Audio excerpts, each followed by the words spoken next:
기업들이 회사를 운영하는 것을 보면 자신들이 그 경쟁 사회 속에서 살아남기 위해서 또 다른 회사들보다 성공하기 위해서 자기 사업을 선택하고 집중하는 것을 보게 됩니다. 가령 예를 들어서 지금은 예전에는 그 LG에서 스마트폰이 나왔었는데 지금은 나오지 않잖아요. 그 LG 스마트폰이 기술력이 굉장히 좋았습니다. 지금 이제 접었다 폈다 하는 핸드폰 폴더블 많이 쓰시는데 LG는 예전에 빼서 쓰는 디스플레이가 나왔었어요. 그처럼 기술이 좋은데 근데 워낙 그 애플과 삼성이 휴대폰 시장을 장악을 하고 있으니까 그래서 LG가 과감하게 스마트폰 시장을 포기하고 다른 데다가 이제 집중을 했습니다. 또 삼성 같은 경우에도 그 일본의 그 카메라 회사를 인수를 했었어요. 그래서 우리나라에서도 전문가용 카메라를 생산하겠구나 그렇게 생각을 했는데 삼성은 이제 그 카메라를 그쪽에다가 투자를 하지 않고 스마트폰 카메라에다 투자를 하고 전문가용 카메라 시장은 접었습니다. 그래서 선택하고 집중을 해서 그곳에서 이제 살아남기 위해서 이렇게 전략을 짜는 것을 보게 되죠. 우리도 이제 믿음 생활에 있어서 승리하기 위해서는 이 선택과 집중을 해야 하는 것이 필요합니다. 그러면 우리는 무엇을 선택을 해야 되고 무엇에 집중해야 할까요? 이 다윗은 아버지의 심부름으로 형들이 있는 전장터에 방문을 했습니다. 그런데 형들을 만나보고 돌아가려는 차에 그 블레셋 진영에서 골리앗이 나와서 이스라엘을 모독하는 소리를 들었습니다. 그래서 이제 그것 때문에 다윗이 속에 의분이 나서 골리앗에 대해서 군사들과 막 이야기를 하고 있는데요. 이것을 본 큰 형이 다윗을 꾸짖기 시작을 해요. 우리 28절 말씀 같이 한번 보실까요? 본문 28절을 같이 한번 보시겠습니다. 자, 시작. 큰형 엘리압이 다윗이 사람들에게 하는 말을 들은지라 그가 다윗에게 노를 바라여 이르되 내가 어찌하여 이리로 내려왔느냐 들에 있는 양들을 누구에게 맡겼느냐 나는 내 교만과 내 마음의 완악함을 아노니 내가 전쟁을 구경하러 왔도다. 큰형 엘리압이 다윗을 보면서요 막 다짜고짜 화를 내기 시작을 해요. 네.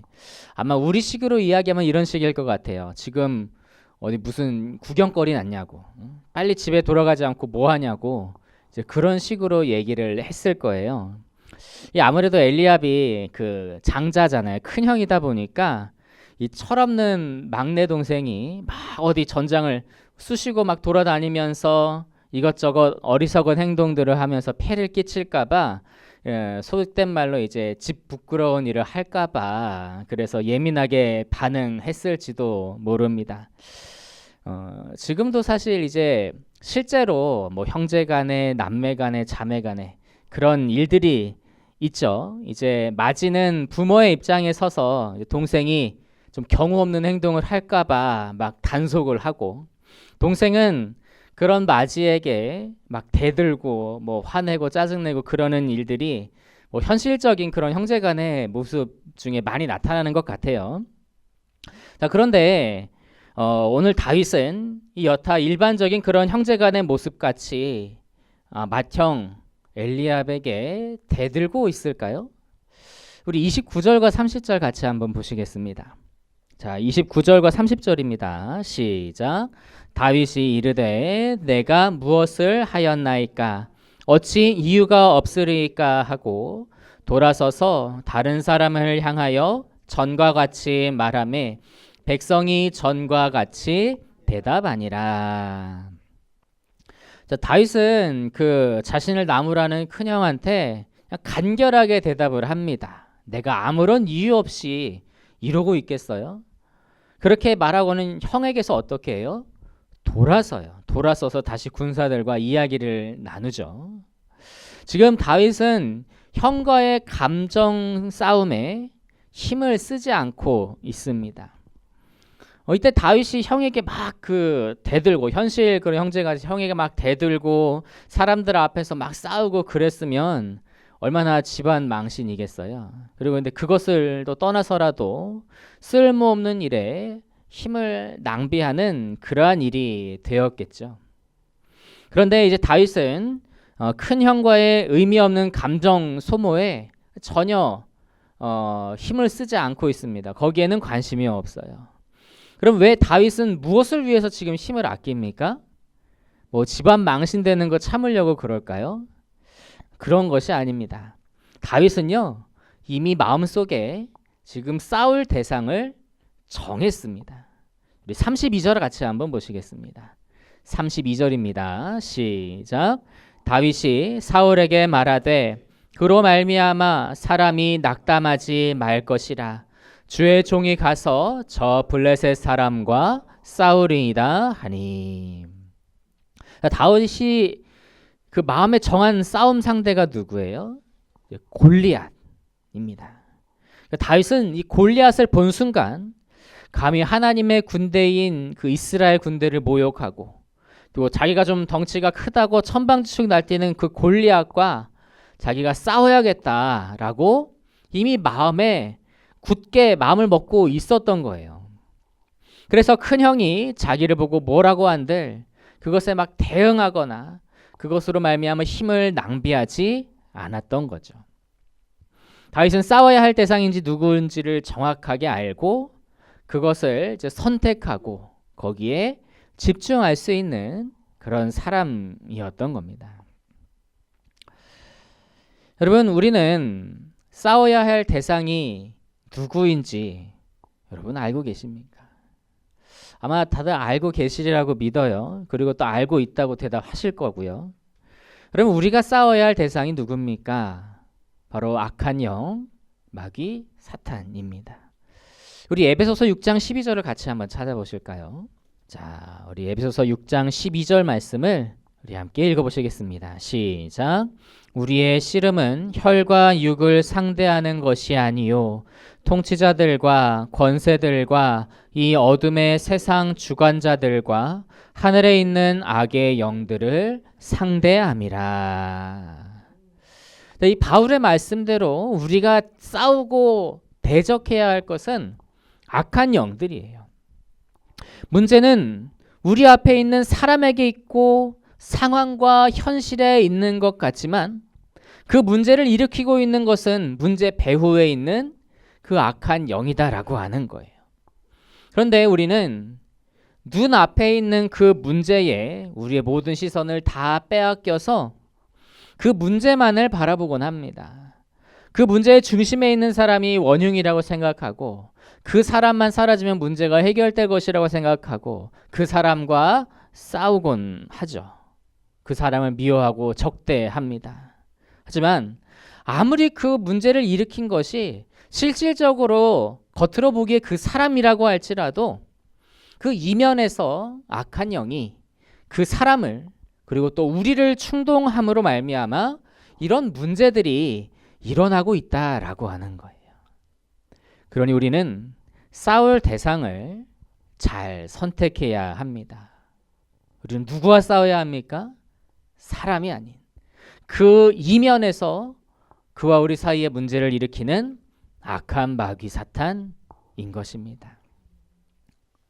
우리가 싸울 상대를 잘 선택하지 못하면요, 우리는 헛된 일에 마음과 힘을 다 소비하게 될 것이고 정작 싸워서 이겨야 할 때는 힘이 없어서 제대로 싸우지 못하게 될 수 있을 겁니다.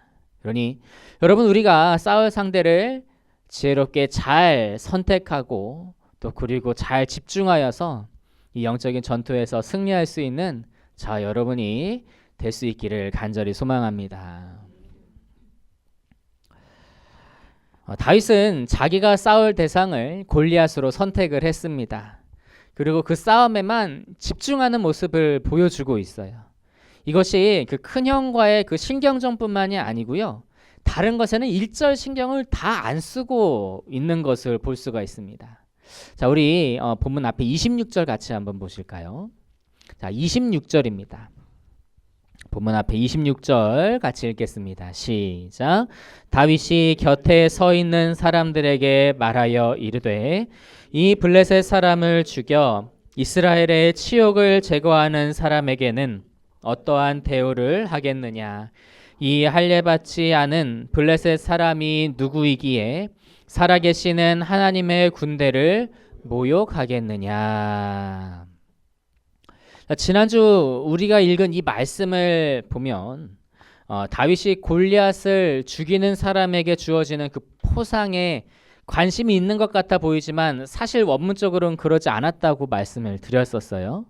다윗은 지금 골리앗과의 싸우는 것에 집중하고 있지 다른 보상, 왕이 사위가 된다거나 많은 재물을 얻는다거나 큰 명예를 얻는 그런 것에 집중하고 있지 않다는 거예요. 자, 본문 38절과 39절 한번 보시겠습니다. 38절과 39절 말씀을 우리 함께 보시겠습니다. 자, 시작. 이에 사울이 자기 군복을 다윗에게 입히고 노투구를 그의 머리에 씌우고 또 그에게 갑옷을 입히매 다윗이 칼을 군복 위에 차고는 익숙하지 못하므로 시험적으로 걸어보다가 사울에게 말하되 익숙하지 못하니 이것을 입고 가지 못하겠나이다 하고 곧 벗고.